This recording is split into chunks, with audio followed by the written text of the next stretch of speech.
Yeah, I let's make sure we bring that up. Yeah, Definitely. I have that Oh. one right Okay, I think we're live.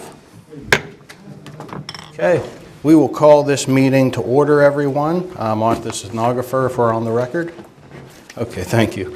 We're going to begin tonight with a public hearing for CU-4-25 DiPietro conditional use, 2575 Linda Drive, a conditional use application for animal husbandry, beekeeping, 0.97 acres, tax parcel 4913 -00-0-031 in the R2 medium density zoning. Would any applicants for that come forward? And would you like to begin, Mr. Nestico? And I would also just say, please make sure to identify yourself when you begin speaking for the stenographer. Thank you. Hey, good evening. My name is Carl DiPietro, and I reside at 2575 Linda Drive here in Murraysville. I want to thank the council for being responsive to my concern, and I'm asking council to make a favorable decision concerning my application. I just want to raise 3 points. First off, I'd like council to weigh the testimony from my 15 neighbors, 10 on Linda Drive and 5 on Mayor, who attended the council meeting and voiced their support for me keeping my bees. Secondly, I'd like you to weigh the decision of the Planning Commission, who vetted my application and voted to approve it with conditions and recommended council approval. And thirdly, I'd like you to weigh the fact that there's been no complaint, to my knowledge, since May 19th. It's almost 4 months ago, and no one has come forth at the prior council meeting or this council meeting, and no one came forth at the Planning Commission meeting to voice opposition to my application. Despite these facts, it's your decision and your decision alone. And I hope you can make a favorable decision based on the facts that we've presented, and I'll abide by your decision. And I want to thank you, and I can answer any questions you have. Questions for the applicant? The number of hives, is it 3? Yeah, that was one of the conditions that the Planning Commission set forth, and the other one was to not put them in the front yard, and I'm in total agreement with that. And I told the Planning Commission that I would only have 3 hives. And my wife doesn't want me to have any more either, so that's all good.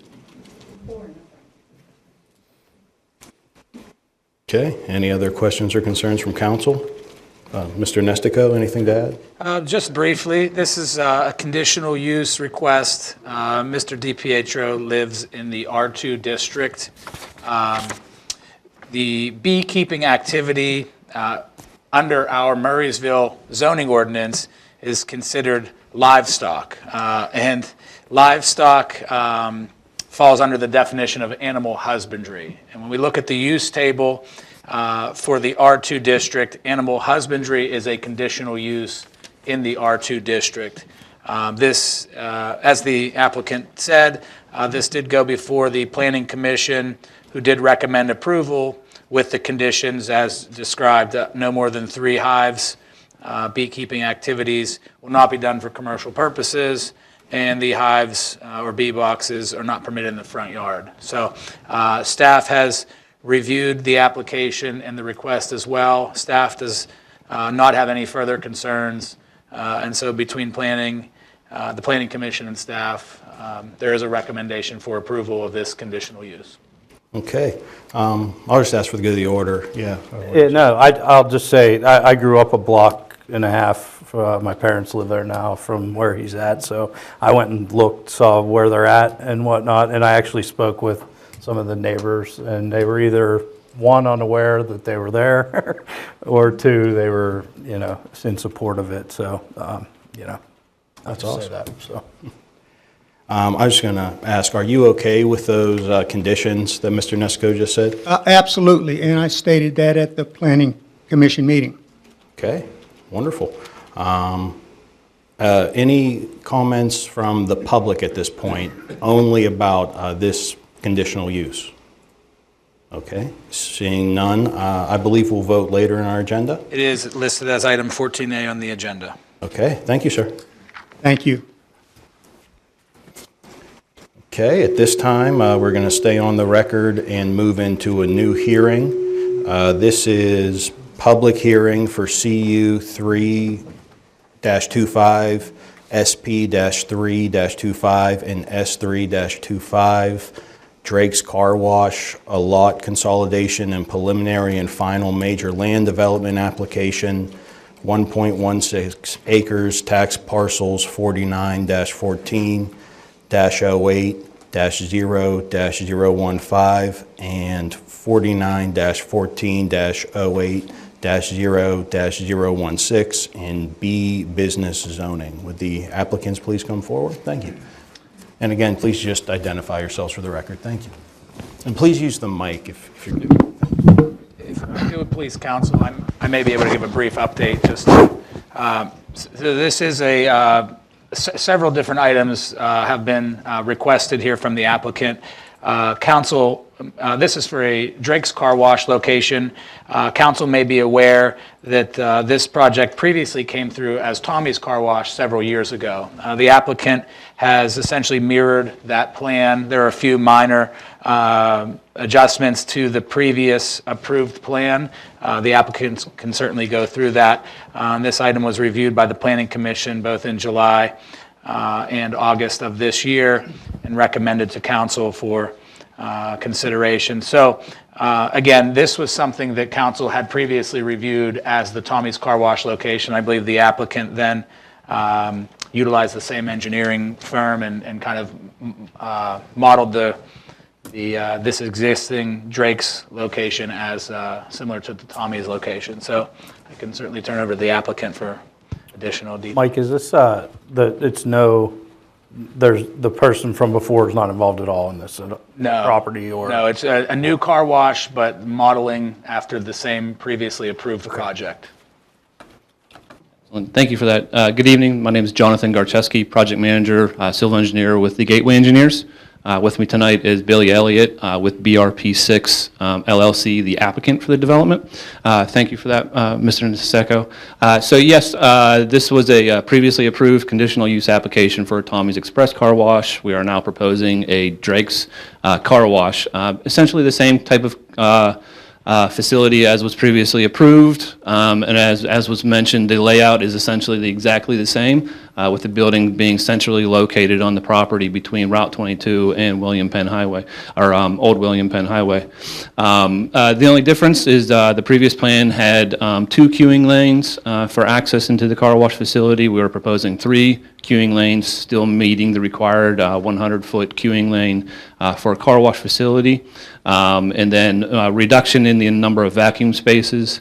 I believe the previous plan had 14 or 15 vacuum spaces. We are now proposing 9 vacuum spaces, and those will be predominantly located on the northern end of the property along the old William Penn property. I don't know, Mike, do you have plans available? Trying to pull those up right Okay, now. excellent.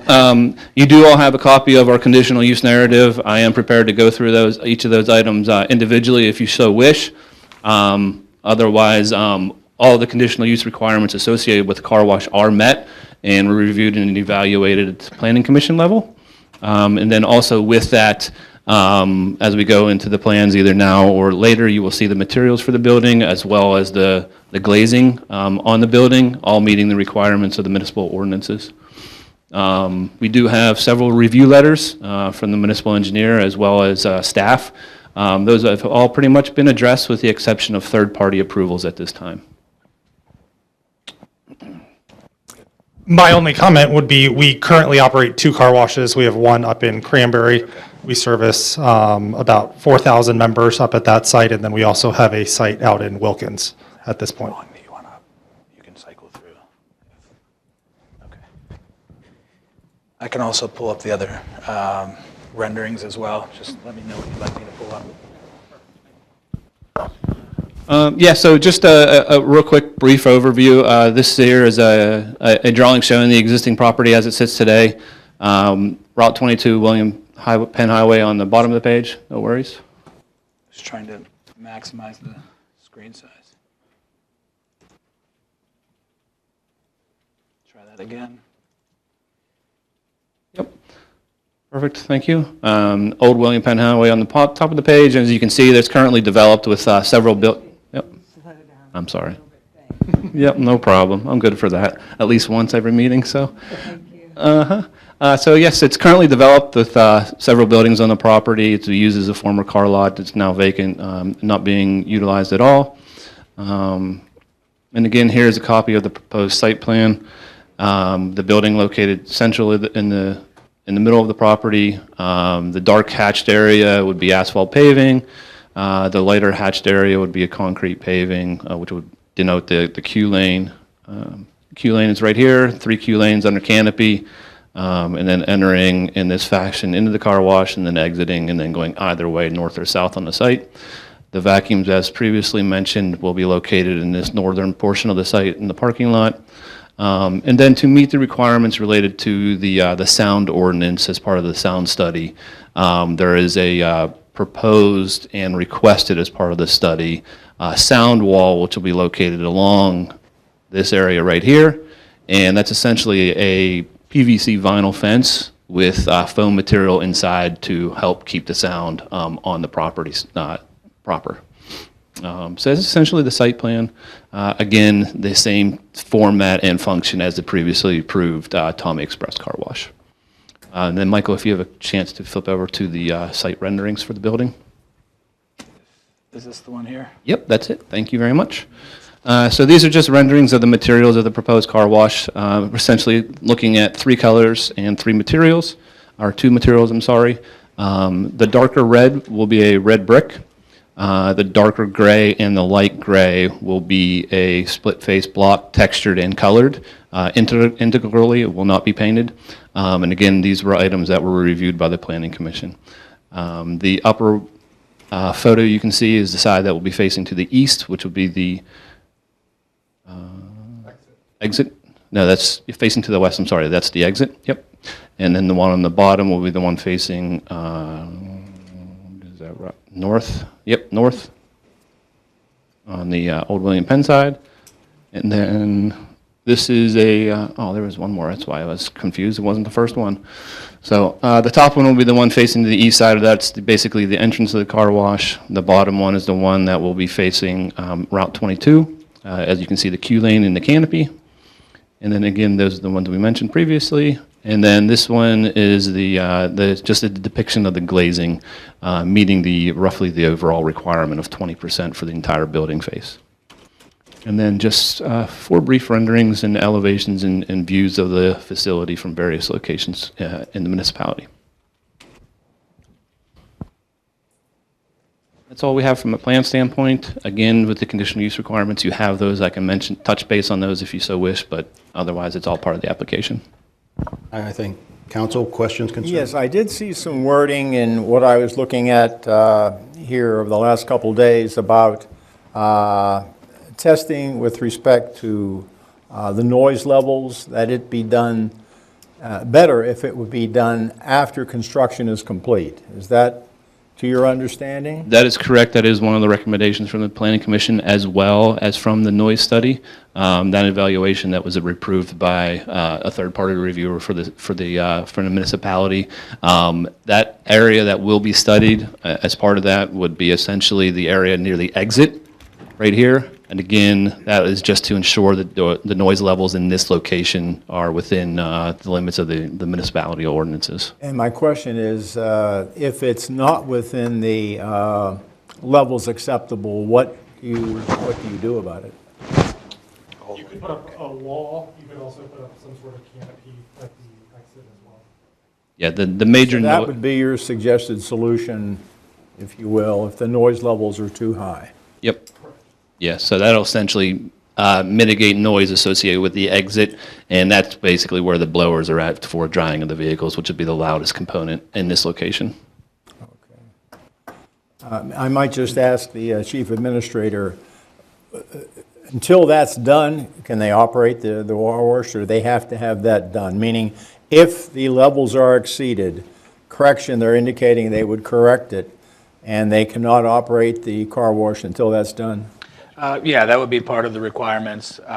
As we understand it, we did have a third-party acoustical engineer study it, and the specs meet our criteria, and once construction is complete, we would then confirm if the sound levels are within our ordinance. Okay. Out of curiosity, what happened to the old one that was approved? They walked away from it.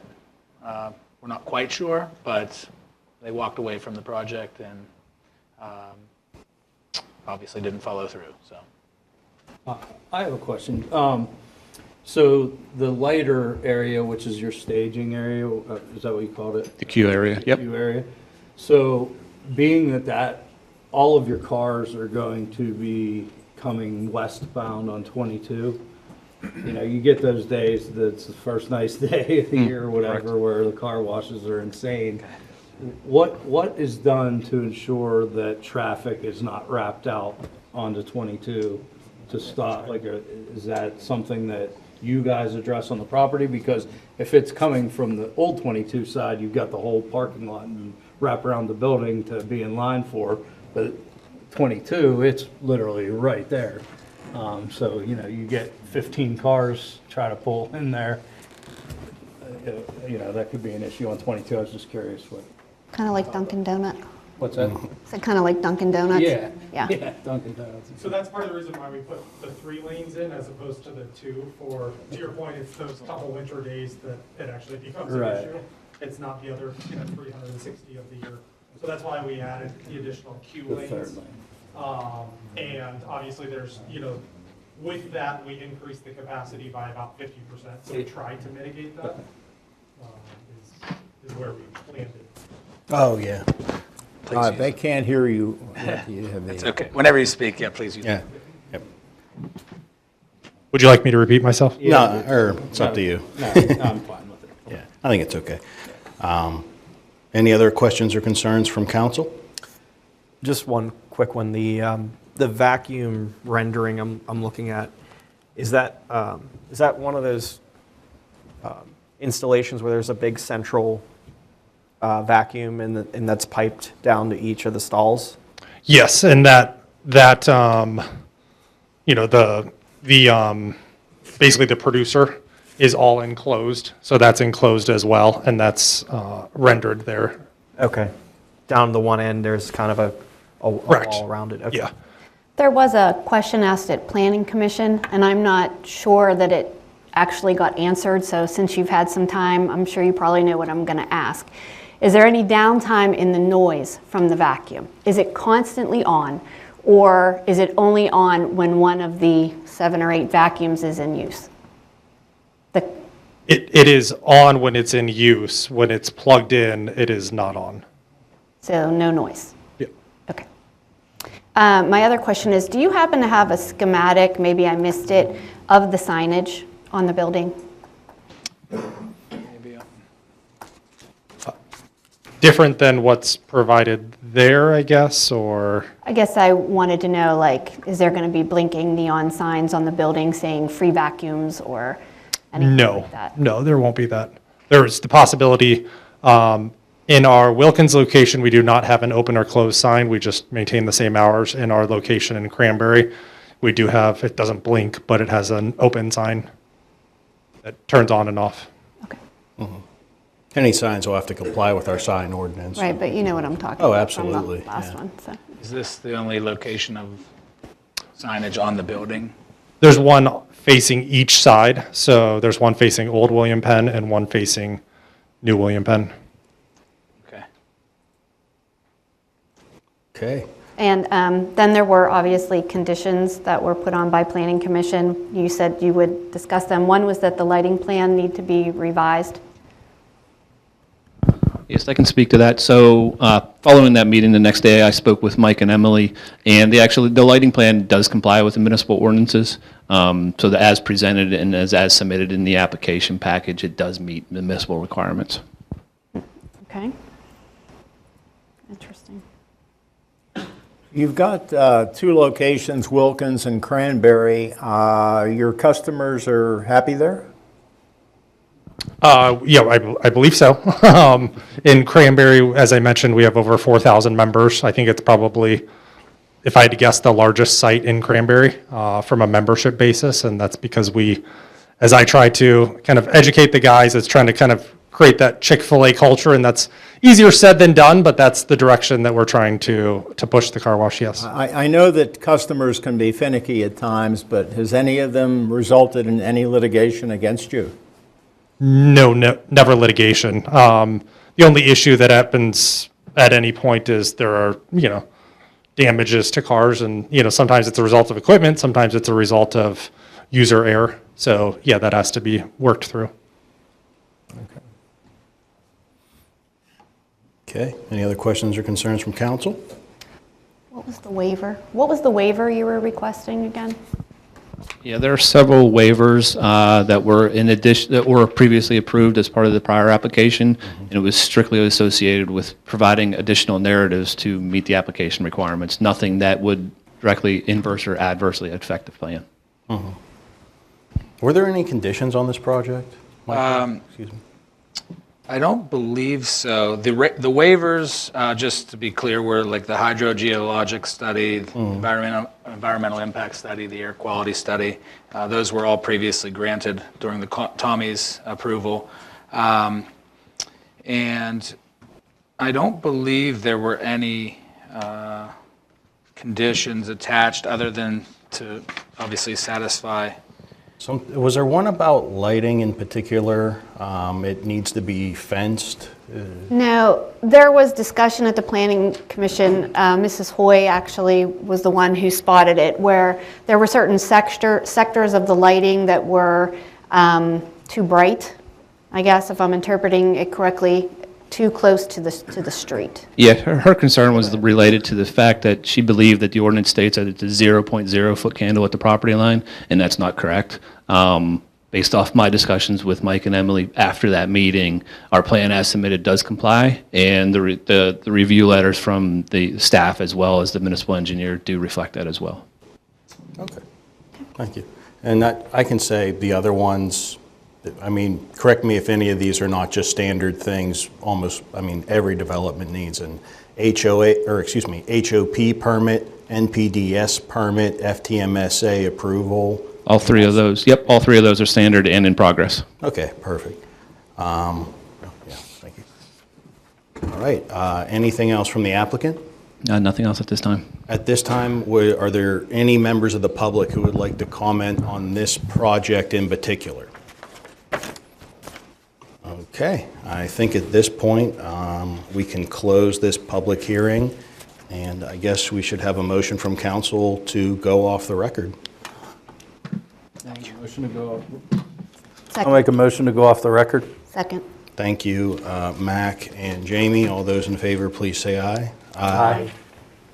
Okay. That will close the public record. Thank you very much. And we will now get into our regular meeting. Can I have a roll call, please? Mr. Olszewski, Here. Mr. Stepanovich, Here. Mr. Lemak, Here. Mrs. Lane, Present. Mr. Dice, Here. Mr. Diakopoulos, Here. Mr. McKenna, Here. Mayor Sinan. Please rise for the Pledge of Allegiance. I Pledge allegiance to the flag Of the United States of America and to the republic for which it stands, one nation, under God, indivisible, with liberty and justice for all.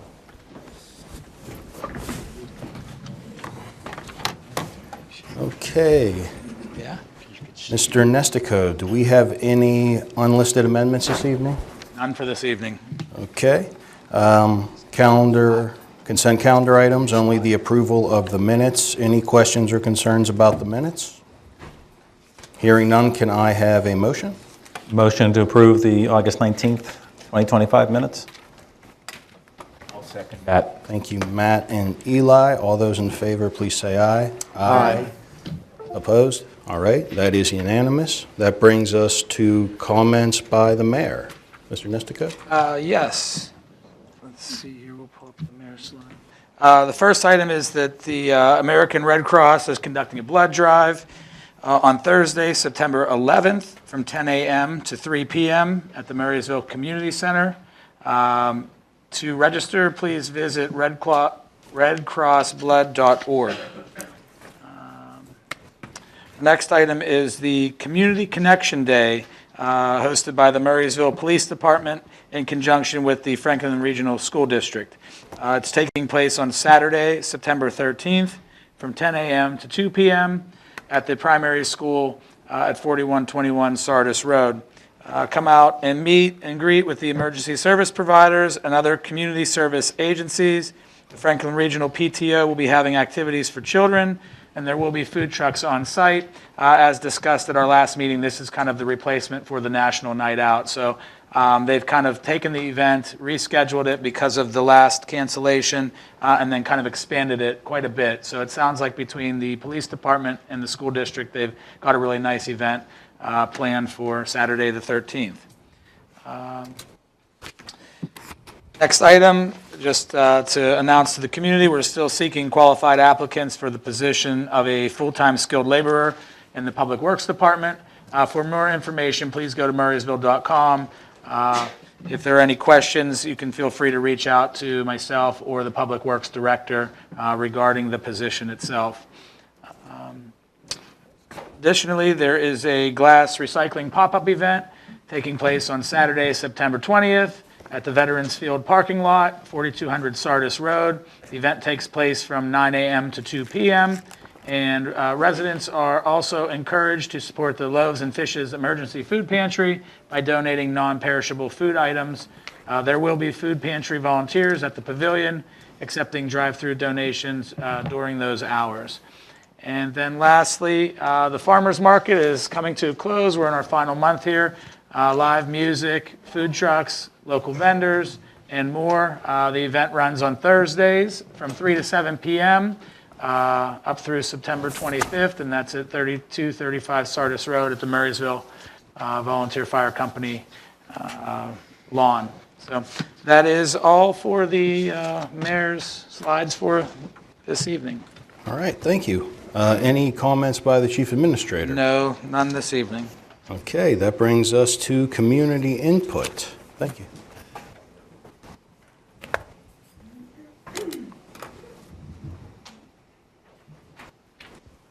Thank you.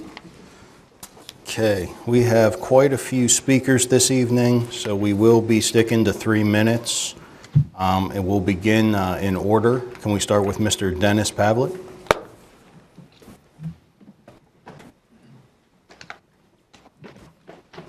Good evening.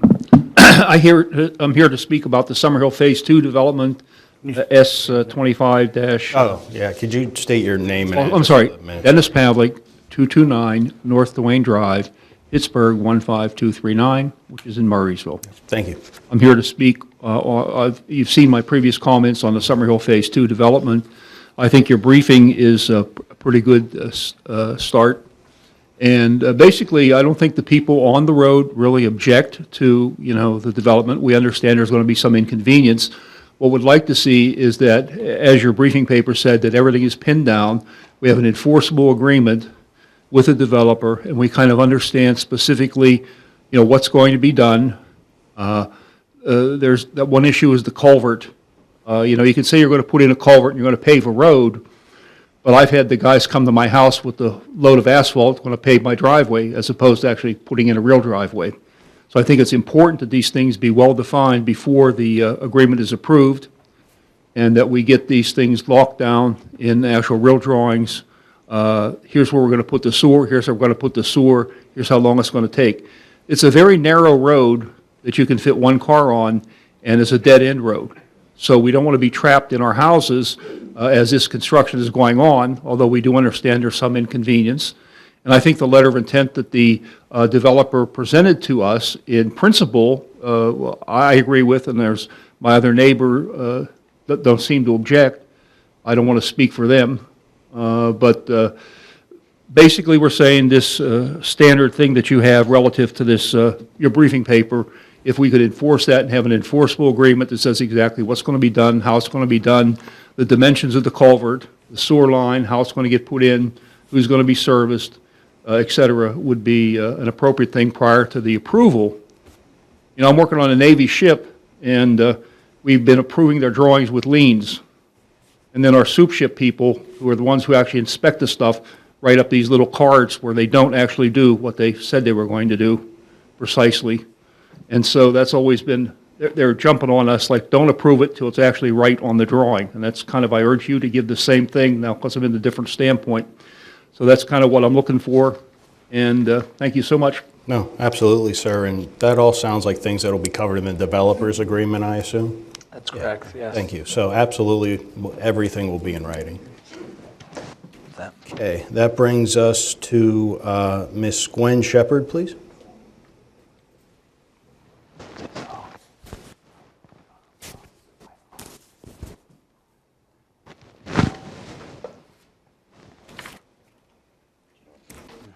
My name is Gwen Shepherd. I live at 4832 Treesdale Court, Murraysville. I've lived at my Treesdale residence for over 25 years and have been a resident of Murraysville for 43 years. I see a change to the number of lots in the Murray Crest subdivision via a Hay Lane subdivision was approved at the last council session.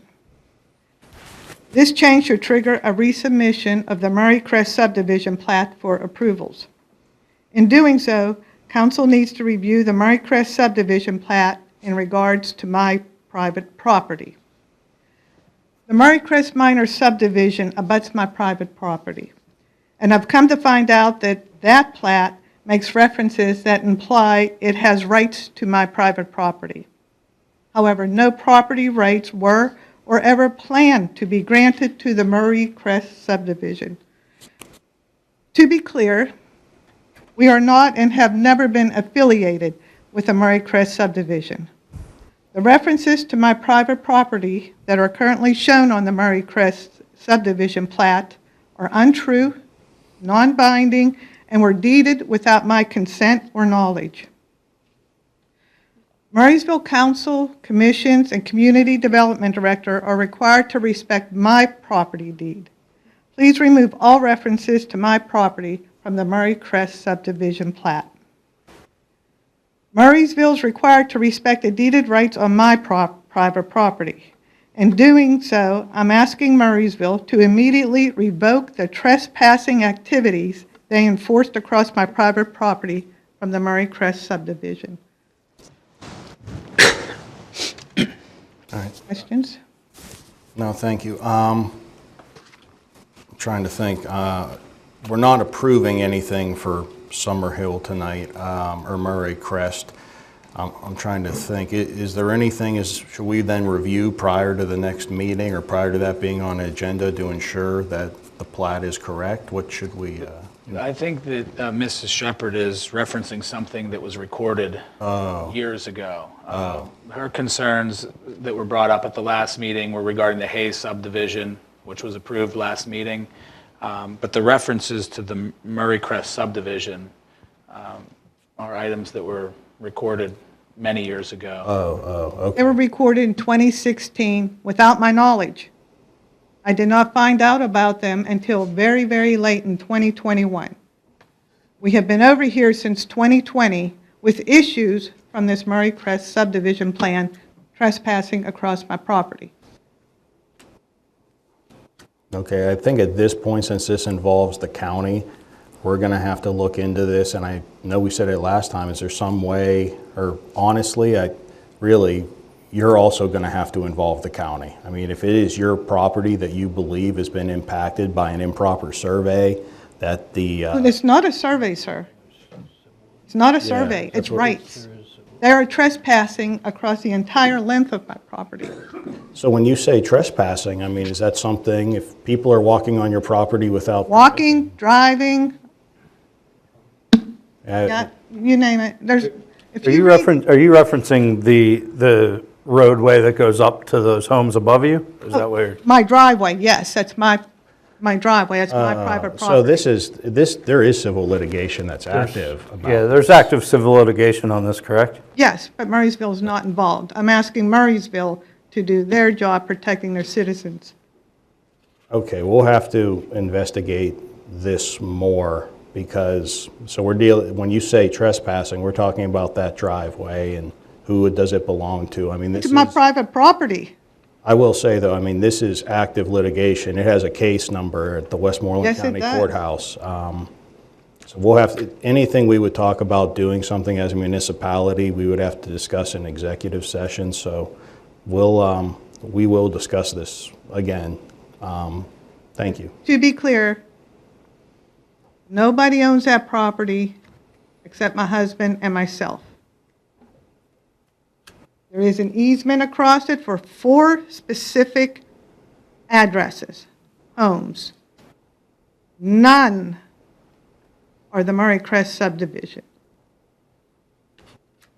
That was never asked for. That would never have been given. Yes, ma'am. Okay, thank you. That brings us to Mr. Gerard Lewis.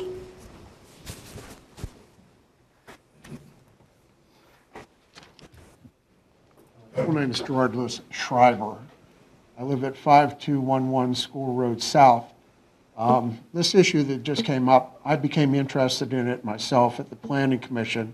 Could you move the microphone up just so they can hear you? I became interested in at the Planning Commission that I attended because every other article that came up was under close scrutiny.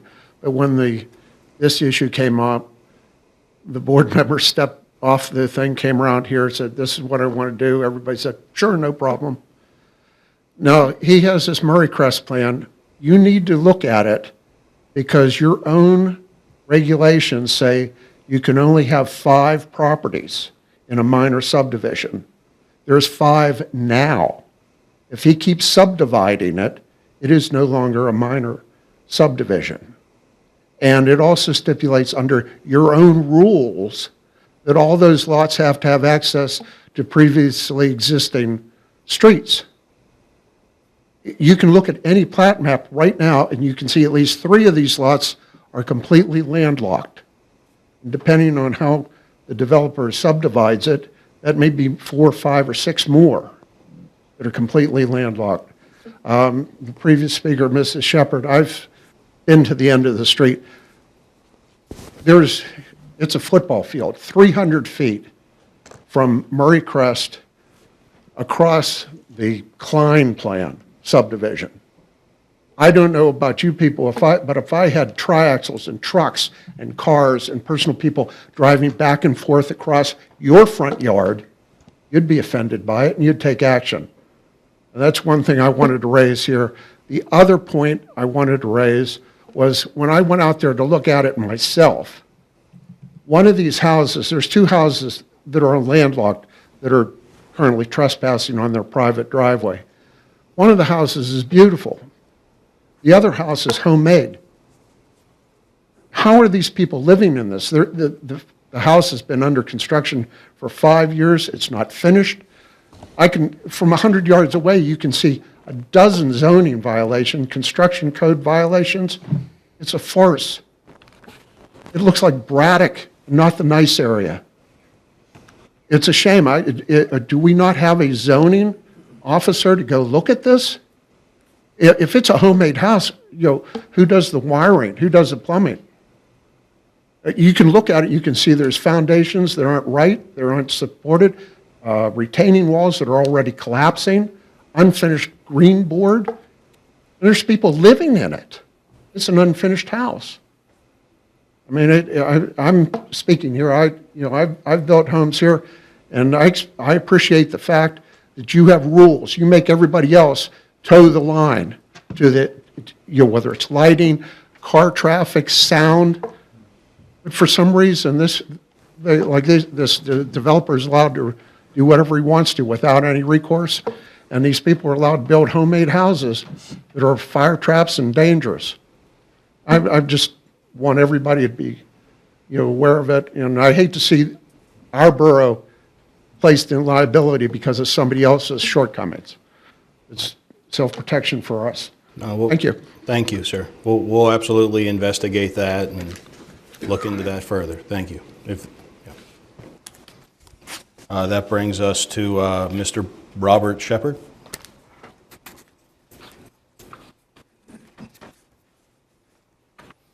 Good evening.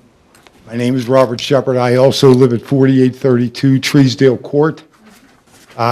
You folks have seen me up here in the past quite a few times over this situation. I'm just curious about a couple of things. I'd like to ask a question. You know, I was down here a few months back. I brought reports from the DEP down here stating that Murraysville violated the Clean Water Act. I brought violation down here against Murray Crest Plan for what they've done up there. Anything ever discussed about it? Because I can tell you, as far as the stormwater, still nothing done about it. Still coming down. So I'd like to know what's really going on around here. Do any of you council members really understand what's going on down here? Do you? I don't think so. So I want this looked at, because I'll tell you what, this situation is really impacting my wife and I's life. And we've had about enough. So I think Murraysville is responsible to get they already have a road coming in from the plan they just approved up here. So I think they need to extend that road down here and pick up these illegal houses. The houses aren't illegal, but using my driveway is. So this is a perfect opportunity for Murray Crest Plan to bring a legal road down into the property. And I've also spoke to EMS people. There was an incident up there not too awful long ago. Well, it's been a little while. But they were highly appalled by the fact that they couldn't get in there. And they said, who approved this situation? We know the answer to that, right? And the other thing that I'm a little bit curious about is that, you know, this extension of this Murray Crest Plan was new business here a couple weeks ago. Now, by the last council meeting, all of a sudden it was rush to push it through. No questions asked. With everything concerning this Murray Crest Plan, no questions asked. I believe somebody made a statement to Mr. Nexico about something to do with the plan up there. I believe his response was that our property has nothing to do with it. I disagree with that. I suggest that folks start looking at this situation. And the other thing is, you know, I don't want to go there, but if I've got to go legal to take care of this situation, are you folks okay with using your tax dollars to defend it? I don't want to do that. And I don't want to have to file a lawsuit. But I'm certainly not going to let this situation go the way it is either. Okay? Thank you. Thank you, sir. That brings us to Mr. Carl DiPietro. Yes, sir. I already spoke. Yeah, thank you. Anyone who didn't sign up this evening who would like to speak? Okay. Seeing none, we will go to liaison comments and committee reports. Let's start on this end. Jason? I had a conflict with the last library meeting, so I'll update you at the end of September. Okay, awesome, thank you. Medic 1 met on August 21st. In July, they had 217 total calls, 125 plus 92 wheelchair. The subscriptions are at 3603, which is 24%, which is a little bit less than 2024. The second revamped van is complete, which is good news. They are waiting as of the 21st for that to be inspected. And there's been very good support from both Mayor Sinan and Representative Cooper with respect to securing grants. The Parks and Recreation Foundation meeting met on the 25th. There was a lot of discussion with respect to the disc golf. And without going through a lot of detail right now, but what was covered, the tees, the signage, the baskets, the clearing and bridges, and a contingency. So that's coming along very, very nicely. It will be started, the construction of it, in the spring of 2026. It was determined that the municipality will have small games of chance, and that was filed for a yearly amount of $125. We're looking at shade structures for Murraysville Community Park. And just to give you an idea, professionally built, rugged, permanent, if you will, shade structures are anywhere between $2,500 and $3,000 each. And finally, the ending balance was $121,335.90. And that's it. Okay, thank you. Matt? Parks and Recreation meets next Tuesday. Okay, Jamie? Okay, last Planning Commission meeting was August 12th. There was a public hearing for Murraysville Enterprises rezoning concerning the rezoning of about 3 acres from public land to R2 medium density residential. Mr. Wozniak, the Director of Planning, said that there may be a possible zoning error and may need another month looking at some for a legal opinion. There was a second public hearing about DiPietro, conditional use application for animal husbandry, the beekeeping. It was discussed to place conditions such as no more than 3 hives and beekeeping for hobby only, not for commercial use, and was moved forward to council with a recommendation for approval. There was discussion for Hay minor subdivision, Hay Lane and Windover Road, into 2 lots, R1 low density residential. Mr. and Mrs. Shepherd spoke and voiced complaint to the moving forward of this application, and some discussion occurred. Planning Commission ultimately recommended approval and to move it on to council. There was a discussion for S225 Summerhill Phase 2 subdivision and a motion to move forward onto council for approval with conditions. There was also a discussion and recommendation to approve and move forward to council the communications tower, 4900 Lasher Court, a preliminary and final major land development application. It's on about 10 3/4 acres RR Rural Residential Zoning District. They requested several waivers for environmental traffic studies. There was also a discussion for the Reagan Ridge rezoning concerning the rezoning of .826 acres at the intersection of Wilson and Manor Road from R3 to business. There were several residents who live close to the parcel who voiced concern about other uncompleted work by this developer. There was a motion by Planning Commission to deny, and it was so moved and voted on. There was also a discussion for Drake's Car Wash, which we just had a public hearing on. There were several conditions which we were already discussed, and obviously it's moved on to council. Next Planning Commission meeting is September 9th.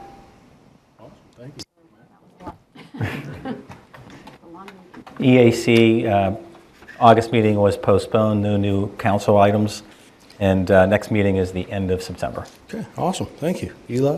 Yeah, the next pension committee meeting is not till October. Okay. I did attend the last FTMSA meeting.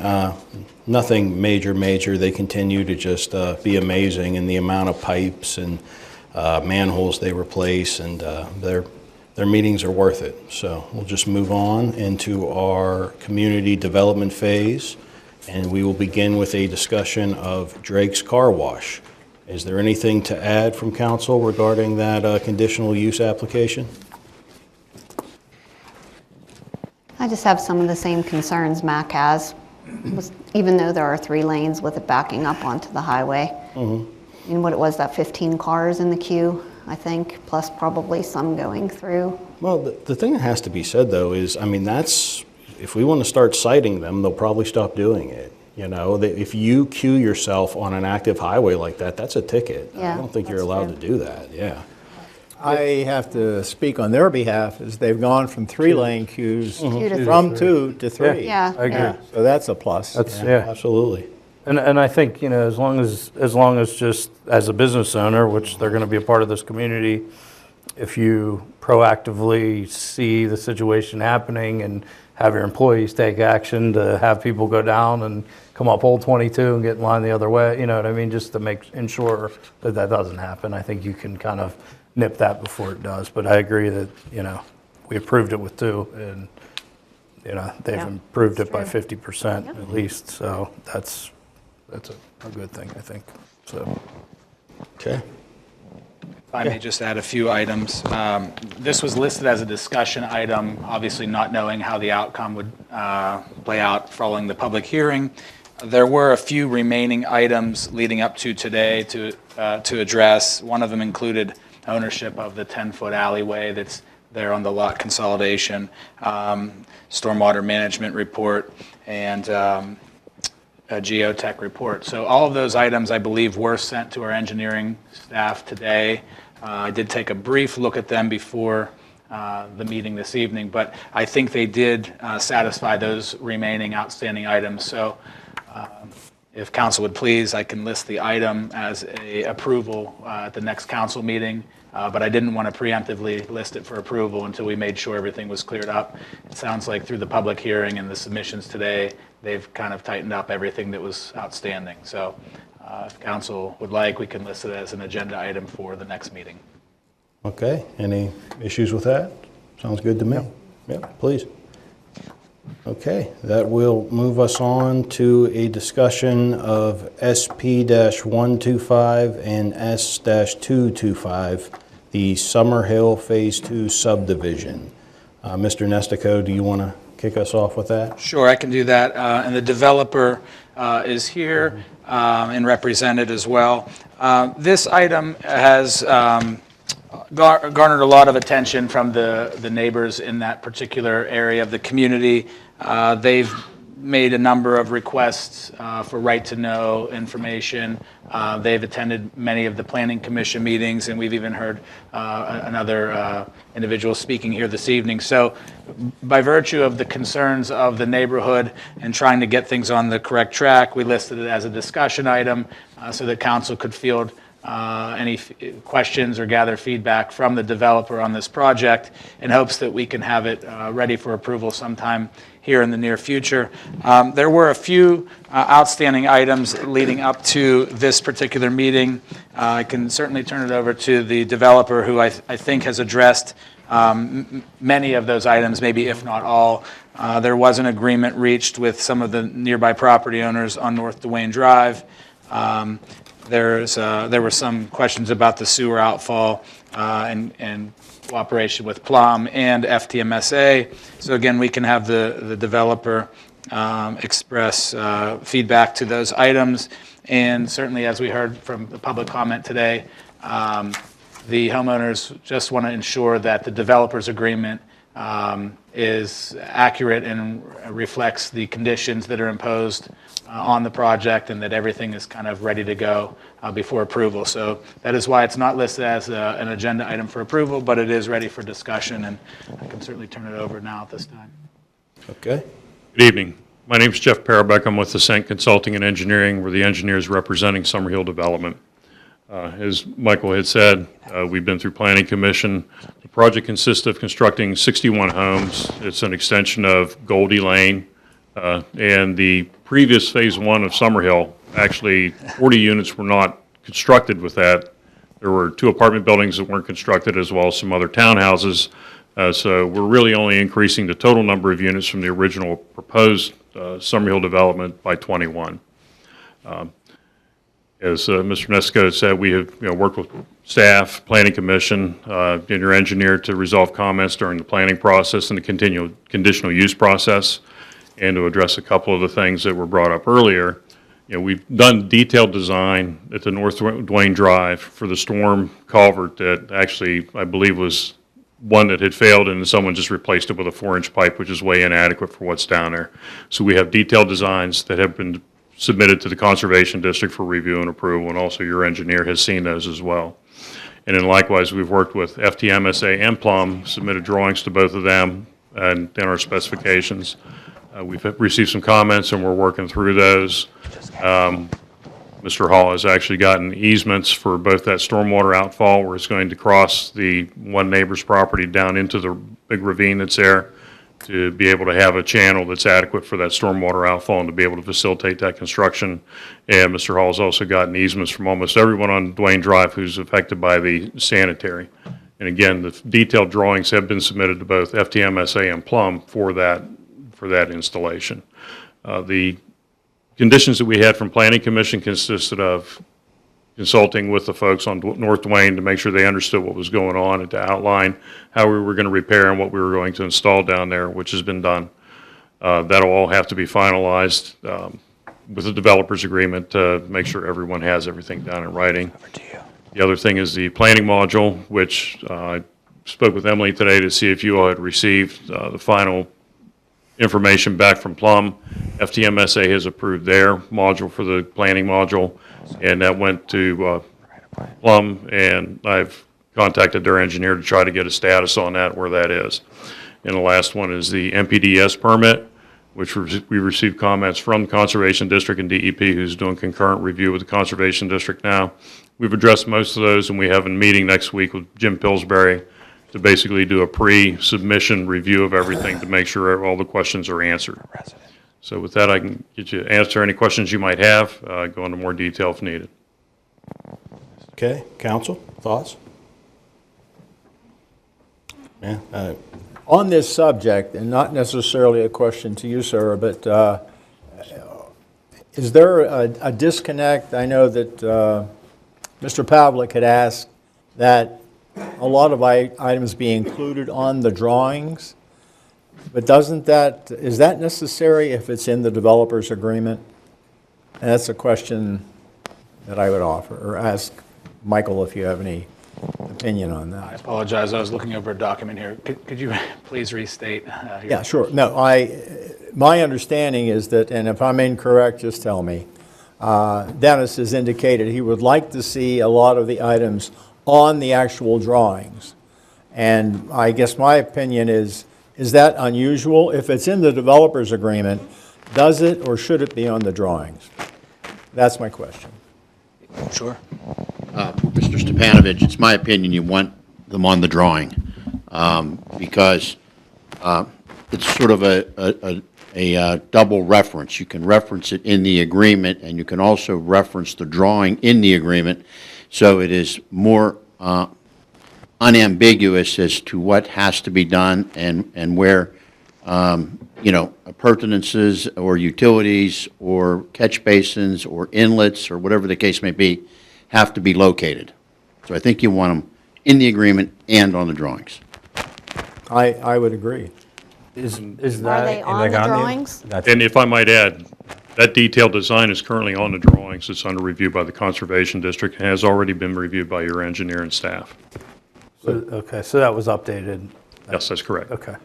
Because it seems like, from Mr. Pavlik spoke at the last meeting as well as this one, it seems like the neighbors that are impacted by this are in agreement with what you're doing and they have no issue with it. It's just that it wasn't on the drawings and the agreement so that everyone's, held to what they're agreeing to. So. They want the visibility.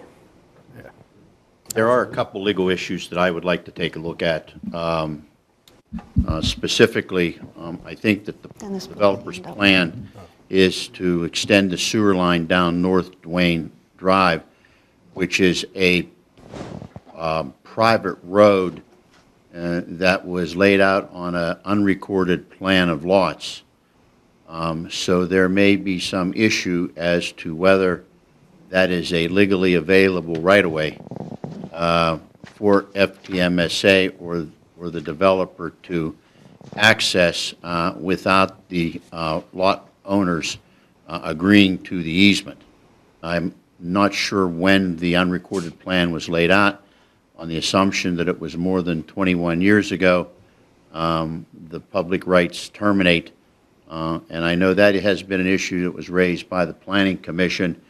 I think that counsel for the developer has been trying to work on that issue, but I don't think that we're at the finish line on that yet.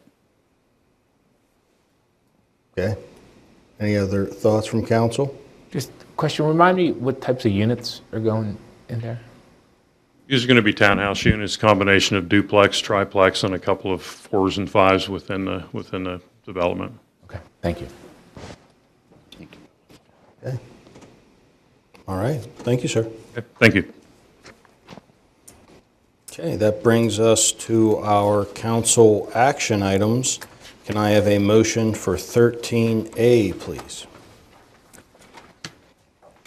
Motion to adopt resolution number 803-25, a resolution of the Municipality of Murraysville amending the 2019 consent order and agreement.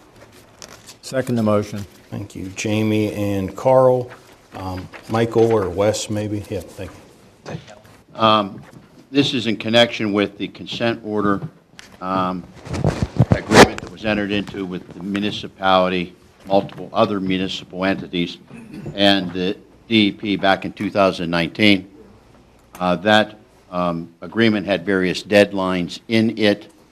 One of the deadlines was previously amended so that the FTMSA and all the municipal entities would commence additional flow monitoring activity for a period of commencing September 1st of 25 and ending April 1st of 26, with a elimination plan being submitted to the DEP no later than September 1st of 26. All the municipal entities want to continue working on the improvements to the system. We have requested of the DEP that we be granted a further extension. The DEP has agreed to that extension, and this resolution is to just approve the second amendment to the COA. The new flow monitoring will be from March 1st to 26 and ending October 30th to 26, with the revised SSO elimination plan being submitted to the DEP no later than April 30th to 27. Okay. Any questions or concerns from council about the consent agreement? No. Okay. Hearing none, all those in favor, please say aye. Aye. Opposed? Okay, 13A is unanimous. That brings us to 13B. Can I have a motion, please? I'd like to make a motion to approve the 2026 to 2030 capital improvements program. I'll second that. Thank you, Jason and Eli. JC, council, any questions, concerns about the capital improvements program? I have a couple because I wasn't please. here. But everything looks great. GC, thanks for all your hard work, as usual. It's very, very well done. I did have a couple questions. I noticed on page, let's see where it starts. Page 17 on the capital budget funding sources and proposed expenditures under funding sources. It included new revenue sewage fees, which has not come before council yet or voted on. I don't even know if we have an update on when that aerial survey was supposed to occur, which was supposed to be done. But interestingly enough, I was doing a comparison between last year's CIP and this year's CIP, and I noticed it's actually on last year's CIP for $25,000 less than it is on this year. So I was just... Yes, we've had that listed as an item probably for the last several years in anticipation of moving forward with the stormwater fee analysis. If you, as council would recall, we did authorize to have an engineer conduct a study, and so I think we're getting close to having that brought before council. And so the idea of keeping that in there, again, it's been in there the last couple of years, was kind of just to create a placeholder in the event that we do implement the fee. But as you can see, it's a rather conservative amount, knowing that if that fee doesn't take place, as it hasn't for the last 2 years, then there's kind of a safeguard built in that we're not heavily relying on a potential source of funding or revenue that we don't have. So I would say that item will probably be coming sometime soon, and it could be potentially ready for next year. And if so, then there may be another funding mechanism to fund the capital projects. But as of right now, it's not finalized yet, and so we're kind of just waiting for that to occur. So we kind of kept the placeholder in there, knowing that there's a potential for it. As I said, we did that the last couple years as well. I guess I could ask under old business, is there a status update on that aerial survey? Yeah, well, I wouldn't say an update, but they did conduct a study, an aerial study, and I don't know exactly how it functions, but they studied so many properties, and then they put together a report. They sent us, I guess, a rough draft, which wasn't so conclusive, and so we went and met with the engineer, and we're still kind of working it through, and I think they're going to be ready to kind of have a final draft, like I said, sometime soon, I hope. And then we'll come back to council with the results of that. Okay. And I'm sorry if I'm like rehashing something that you guys already discussed. So I also noticed on page 26 under other projects, where it's talking about the comprehensive study, which I guess is another term for the comprehensive plan. It's saying that it's going to take over a course of 5 years to complete at a cost of $50,000 per year. I was thinking that the turnaround on that was somewhere closer to like 18 months. So I'm kind of surprised at the cost on that being about $100,000, maybe more than we had originally talked about. So when this was first introduced to me, it was under prior administration. And so the estimate of how much it was cost kind of came about that way, where I was told earmark about $50,000 a year. And then if it needs to extend out or whatever, we can adjust those numbers. I know that there's been a little bit of a delay, which is why it's kind of still on, but we have in prior years, those funds are still earmarked.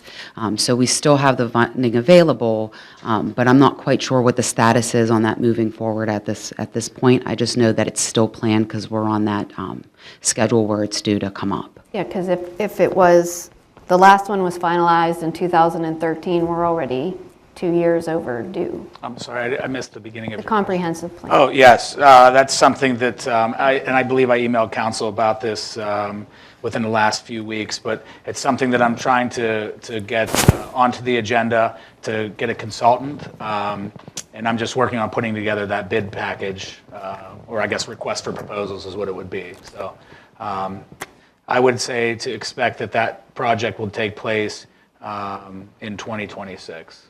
Okay.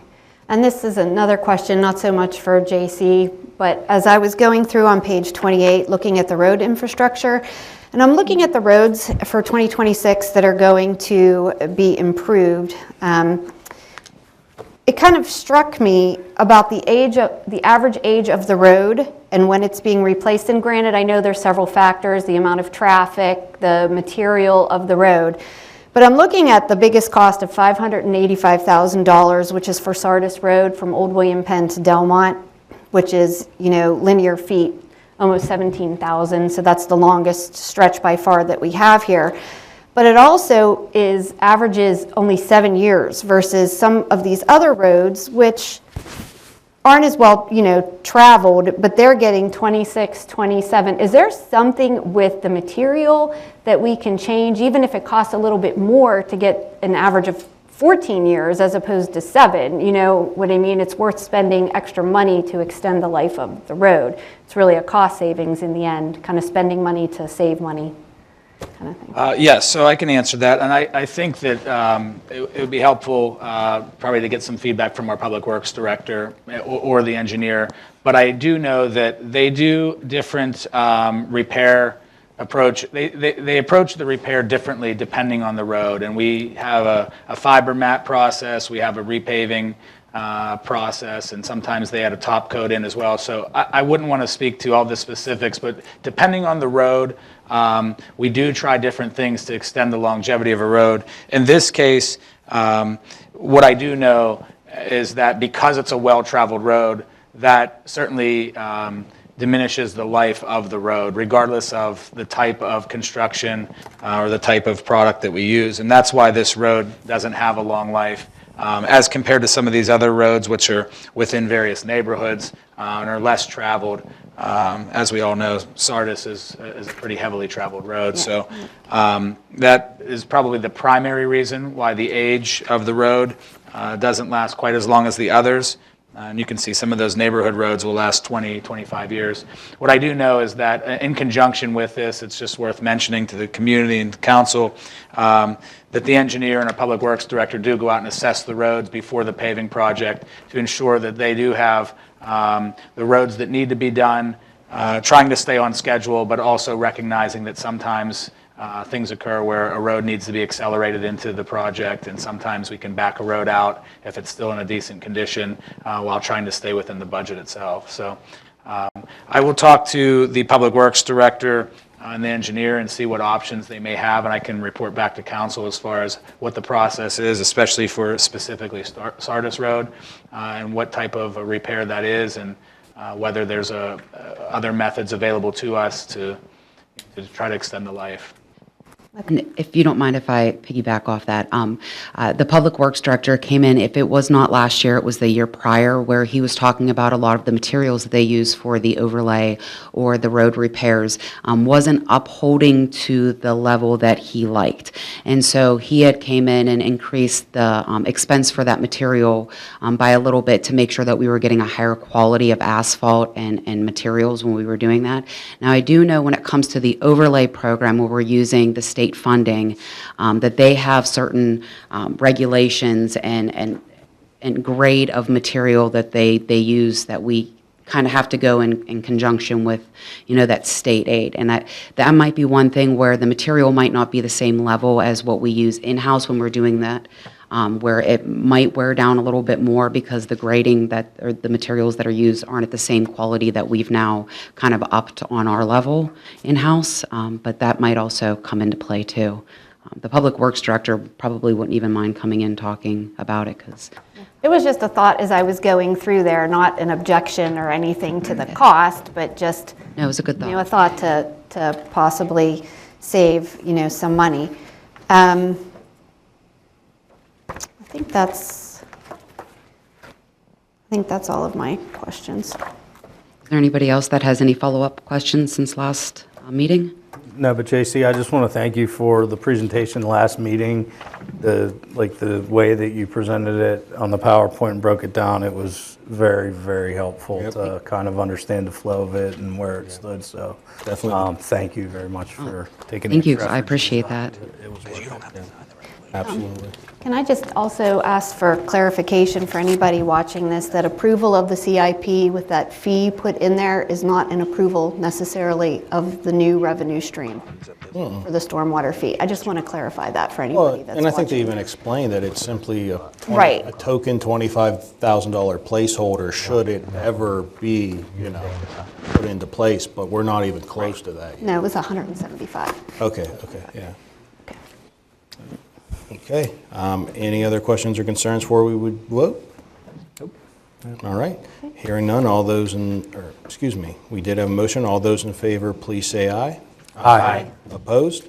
Okay, the CIP is approved. It is unanimous. Thank you, J.C. Thank you.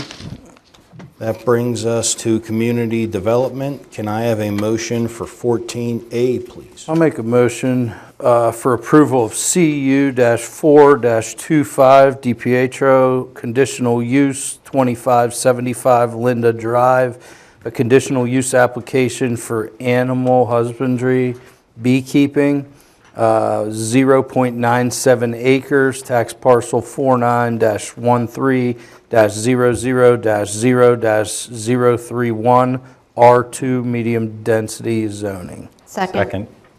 So with Mac and Jamie, we've already had a robust discussion about this. Any final questions or concerns before we would vote? I just have one more for Michael. Are we looking at our zoning and policy about this? Obviously he doesn't have a livestock. He's not, he's not Yellowstone here. But are we looking into the changes? Because I know we've had people come in about chickens and bees and Yes. Update ours. Short answer, yes, we are. The long answer is that because this is baked into our zoning ordinance, it's not a quick and easy change. Now, certainly, we could modify the definition of livestock and include or exclude certain animals as it relates to bees, chickens, et cetera. But I think that because we are on the cusp of the comp plan and ultimately then re-examining our zoning, it probably would make sense to just do it as a thorough, comprehensive update to our zoning, because at the end of the day, it's not just the definition of livestock or animal husbandry. There are several other items that also need to be addressed in our zoning ordinance. And as you know, the process for updating zoning requires not only going through Planning Commission and getting recommendations, but also through the county as well. It's a pretty laborious process. So we probably wouldn't do it for a one-off item, being that we're so close to doing a comprehensive rezoning. So again, if council desires to kind of take prompt action on a specific item, whether it's this definition or others, we can do that, but it probably would make the most sense to include this and other items in an overhaul of the zoning kind of entirely, in its entirety. Yeah. No, that makes sense. And I can say as well, if there are any issues with bees or people who are unable to keep them or anything, we can again just approach it on a case-by-case basis as we did here and figure it out. Sure. So, yeah, any other questions or concerns? All right, hearing none, all those in favor, please say aye. Aye. Okay, opposed? All right, it is unanimous, thank you. That bring. I have a question. Has this been passed for all the zoning? No, sir, it hasn't. No, this is just one individual. Yep. No, this is just this conditional use, that lot. It's this specific person, this specific parcel. Yes. Okay, thank you. Thank you. Okay, that brings us to 15A. Can I have a motion, please? Consider a motion to award a contract to Tresco Paving Corporation for DPW-3-25, the Duff Park paving project, in an amount not to exceed $95,200. Second. Second.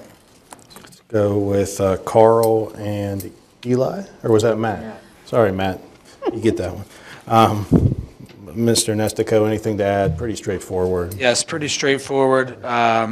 Tresco was the low bidder, and bids were open on August 20th. This item was included in the 2024 CIP and then carried over with an approved budget amount of $300,000. Okay. Are we trying to get this done this year? That would be the goal, yes. They're trying to get this project wrapped up down there at the Duff Park parking lot area. They're trying to finalize the restroom and then get the paving done as well. So the goal is to have it done this fall. It looks great.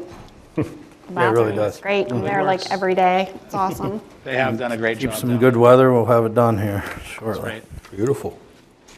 Okay, any final questions or concerns? Nope. Hearing none, all those in favor, please say aye. Aye. Opposed? All right, 15A is unanimous. Any old or new business from anyone? Okay, I don't believe there's an executive session. Unless council would like to discuss the legal matters that were presented earlier. I was going to present, I'd like to have a little better understanding of how things All are right, laid out, a map, and whether it's tonight or... No, let's, I originally was going to say let's, have staff prepare, but let's just have a quick one tonight so we're on the same page in regards to the legal matters pertaining to what came up tonight during citizens' comment. But we're not going to have any action coming out of that. So I would ask that council make a motion to adjourn. So moved. Second. Thank you, Jamie and Matt. All those in favor, please say aye. Aye. Okay, thank you, everyone. We're adjourned.